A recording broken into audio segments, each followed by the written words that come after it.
নমস্কার, আপনাদের সকলকে স্বাগত জানাই আপনাদের নিজস্ব চ্যানেল রূপা মুখার্জিতে। আজ আবার চলে এসেছি কৃষ্ণকালী মা সম্পর্কিত কিছু তথ্য নিয়ে। সবার প্রথমেই জানাই সকল দর্শকবৃন্দকে জয় কৃষ্ণকালী মায়ের জয়। এই কথা নাম জপ করে কত অসংখ্য মানুষ যে কত উপকার পেয়েছেন তার বলার অপেক্ষা রাখে না। যদিও কৃষ্ণকালী মায়ের যিনি প্রধান উপাসক অর্থাৎ মঙ্গলা লক্ষণকে নিয়ে এবং তার করা কিছু স্টেপ নিয়ে ইতিমধ্যেই পশ্চিমবঙ্গের যে সকল মানুষেরা রয়েছেন দুভাগে বিভক্ত হয়ে গেছেন। কেউ বলছেন উনি সঠিক কাজ করছেন না এবং ইত্যাদি প্রভৃতি অনেক কথা। কেউ বা অনেক সংখ্যক মানুষই তাকে কিন্তু সাপোর্ট করছেন। কৃষ্ণকালী মায়ের মন্দিরটা যাতে বাস্তবেই করা সম্ভব হয় সেই আকুল প্রার্থনা কিন্তু অনেকের মুখেই শোনা যাচ্ছে। বর্তমানে যে সমস্যাটি হলো সেটি হলো মঙ্গলা লক্ষণ একটি দেবত্ব সম্পত্তি পেয়েছিলেন বলে শোনা যাচ্ছে। সেই সম্পত্তিতে তিনি কাজ শুরু করে দিয়েছিলেন।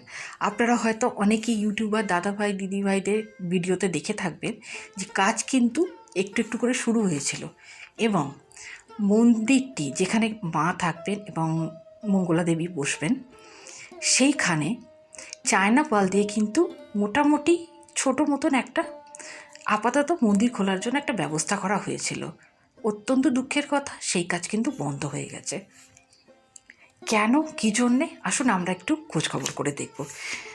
তো যেখানে মন্দিরটি তৈরি হচ্ছে সেটি হলো বর্ধমান কালনা রোডের কাছে রয়েছে বেলেরা বা বালিয়ারা।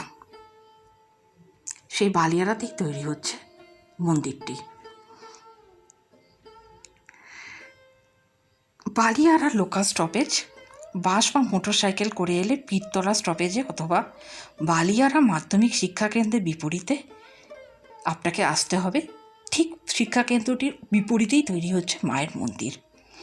কালনা রোডের ডান পাশেই হচ্ছে মন্দিরটি। বালিয়ারা বেলেরা নামেও পরিচিত। বেলেরা পেট্রোল পাম্প, বালিয়ারা স্কুল ও পীরতলা লোকাল স্ট্যান্ড এইসব জায়গাগুলিতে বাস দাঁড়ায়। সুপারে চললে গঞ্জে এসে আপনাকে নামতে হবে, ব্যাকে আসতে হবে 20 টাকা টোটো ভাড়া দিয়ে। আর বর্ধমান স্টেশন থেকে যদি আপনি বালিয়ারা যেখানে মন্দিরটি তৈরি হচ্ছে, আমি বাকিদের মতো আপনাদেরকে অনুরোধ করছি অনুগ্রহ করে এক্ষুনি সবাই সেখানে চলে যাবেন না। কারণ বর্তমানে মন্দিরটি কিন্তু কিছুই হয়নি, শুধু মাঠের উপরে জাস্ট একটি স্ট্রাকচার তৈরি হয়েছে, গাড়ি রাখার ব্যবস্থা নেই। কিন্তু ধীরে ধীরে মঙ্গলা লক্ষণ বলেছেন যে উনি সকল কাজ করবেন, সকল রকমের ব্যবস্থা করবেন যাতে আগত ভক্তবৃন্দ ও দর্শনার্থীদের কোনো প্রকারের কোনো কষ্ট না হয়। আসুন জেনে নিন বর্ধমান স্টেশন থেকে কিভাবে কালনা বালিয়ারাতে পৌঁছবেন। বর্ধমান স্টেশনে নেবে টোটো করে 9 কিলোমিটারে আসতে হবে আপনাকে এই স্থানটিতে। যারা বাসে যেতে চান তারা বাস স্ট্যান্ডে গেলে 4 কিলোমিটার স্টেশন থেকে তাদেরকে এগিয়ে যেতে হবে। 3টি বাস স্ট্যান্ড আছে, কলেজ মোড়, গোলাপবাগ, নবাবহাট, যেখান থেকে আপনি বালিয়ারাগামী বাস পেয়ে যাবেন। পাঞ্জাবিপাড়া পেট্রোল পাম্প থেকেও বাস পাওয়া যাবে। এখানে কালনা রোডের বাস ধরতে হবে। এবার আসা যাক কেন কাজ বন্ধ হলো। দেখুন, কিছু খোঁজখবর করে আমি যেটা জানতে পেরেছি সেটাই আপনাদের সাথে শেয়ার করছি। সেটি হলো যেখানে মন্দিরটি গড়ে তোলার চেষ্টা চলছে সেটি একটি দেবত্ব সম্পত্তি। আর আপনারা নিশ্চয়ই অনেকেই মঙ্গলা দেবীর ভিডিও দেখেছেন। উনি এসে ভিডিওতে সকল প্রুফ দেখিয়েছেন যে ওনার কাছে সকল ডিটেলস আছে।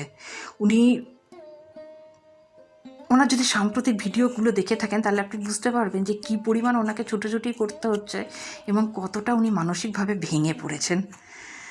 আসলে ব্যস্ত রোদের ধারে মন্দির হলে তার উপর কাছেই মানে বিপরীতেই রয়েছে একটি স্কুল, তো এমন জায়গায় মন্দির করলে জ্যাম্প লেগে যাবে। তার জন্য পারমিশনের দরকার, কাজ শুরু করার জন্য পারমিশন, জল, কল, আলোর পারমিশন, কনস্ট্রাকশনের পারমিশন, প্রশাসনিক পারমিশন প্রভৃতি হাজারো পারমিশনে গেলে মন্দিরের কাজ বন্ধ রাখতে উনি বাধ্য হয়েছেন। উনি যথেষ্ট দৌড়াদৌড়ি করছেন, কিন্তু ওনার যেটা মূল লক্ষ্য, যেটা উনি বলছেন যে উনি বারবারই একটাই অনুরোধ করছেন যেন আইনের মারপ্যাঁচে পড়ে মন্দিরের কাজ বন্ধ না হয়। আবারও বলছি, কেউ যাবেন না এক্ষুনি। দেখুন, একটু তো আভ্যন্তরীণ চলছে, এবার নিশ্চয়ই আপনারা গ্রামের পলিটিক্স জানেন। পলিটিক্স যেখানকারই হোক না কেন, সেটা তো আমাদের সকলেরই আইডিয়া আছে। অকারণে ওই রকম একটি জায়গায় গিয়ে নিজের বিপদ বাড়াবেন না।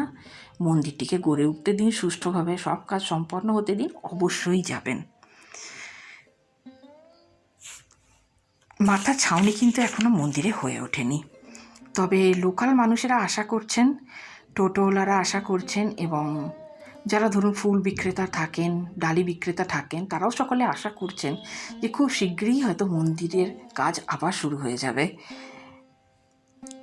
আশা করা যাচ্ছে কৃষ্ণকালী মায়ের আশীর্বাদ থাকলে, সর্বোপরি মা যদি চান, তাহলে অবশ্যই অবশ্যই অবশ্যই মন্দিরের কাজ আবার শুরু হবে। আজ এই পর্যন্তই। উপস্থাপনা ভালো লাগলে অবশ্যই লাইক, শেয়ার, কমেন্টস করবেন এবং চ্যানেল সাবস্ক্রাইব করে পাশে থাকবেন। ধন্যবাদ, নমস্কার।